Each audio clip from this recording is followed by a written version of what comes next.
Hello எல்லாருக்கும் வணக்கம். Welcome to Crazy Annan Thangachi channel, my life as a teacher.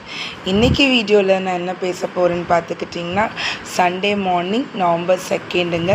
So ரொம்ப லீஷரான ஒரு ரொம்ப ஸ்மூத்தான மார்னிங், ஸோ பீஸ்ஃபுல்லான மார்னிங். ஸோ நான் இன்றைக்கி பிளான் பண்ண பிரேக்ஃபாஸ்ட் என்னென்னா, ஃப்ரெஞ்ச் டோஸ்ட் பண்ணிக்கலாம் தாங்க என்னோடய பிளான் வந்து.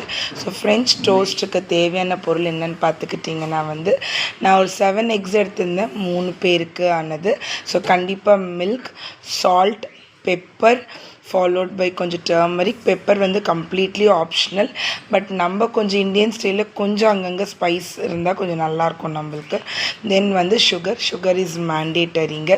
ஸோ அதை போட்டு நல்லா விஸ்க் பண்ணிடணும் நீங்கள்.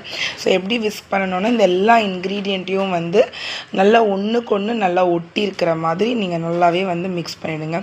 நல்லா கலந்து விட்டுறணும். நம்ம எவ்வளோ விஸ்க் பண்ணுறோமோ நம்மளுக்கு அந்த bread omelette like French toast நல்லா ஃப்ளஃபியாக வரும் நம்மளுக்கு அந்த பிரெட் ஸோ இப்போ தவா எடுத்துக்கோங்க. ஆக்சுவலி இது இண்டாலியம் தவா. நான் இந்த எக்கு அண்ட் தென் சப்பாத்தீஸ்க்கு மட்டும் இந்த தவா வச்சுருக்கேன். அண்ட் தென் நார்மல் தோசைக்கல்லானா அது தனியாக நான்ஸ்டிக் மாதிரி வச்சுருக்கேன். ஸோ நம்ம அந்த ஆயிலும் தவாவும் நல்லா ஹீட் ஆனவங்க, அப்போ தான் நம்மளுக்கு டோஸ்ட் நல்லா வரும்.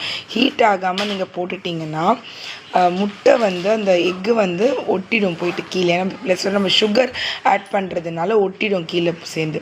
ஸோ அந்த மாதிரி ஆகாமல் இருக்கணும்னா ஃபஸ்ட் நல்லா காஞ்சிடணும். ஸோ நல்லா தவா ஹீட் ஆன உடனே நீங்கள் அப்போவே பாருங்கள், கொஞ்சம் ஹீட் ஆகி தான் போட்டிருந்தேன், இருந்தாலும் கொஞ்சம் ஒட்டிடுச்சு.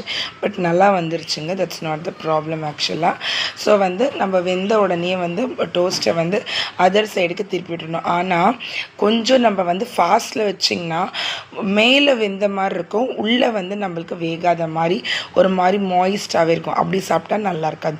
ஸோ ஒரு கட்டத்துக்கு மேலே தவாலாம் சூடாயிடுச்சுன்னா சிம்மில் வச்சு தான் நீங்கள் இதை டோஸ்ட் பண்ணணும். அப்போ தான் உங்களுக்கு சூப்பராக இருக்கும். ஸோ இந்த மாதிரி ஃப்ரெஞ்ச் டோஸ்ட் நீங்களும் ட்ரை பண்ணுங்கள். பசங்களுக்கு ரொம்ப ரொம்ப பிடிக்கும். சாஸோட கூட நீங்கள் வச்சு சாப்பிட்லாம். ஸோ இவ்வளோ நேரம் என் வீடியோ பார்த்ததுக்கு ரொம்ப ரொம்ப தேங்க்ஸ். அண்ட் எப்போவும் கேட்குற மாதிரி தான் என் சேனலுக்கு சப்போர்ட் பண்ணுங்கள். மறக்காமல் ஒரு like and subscribe. Thank you so much.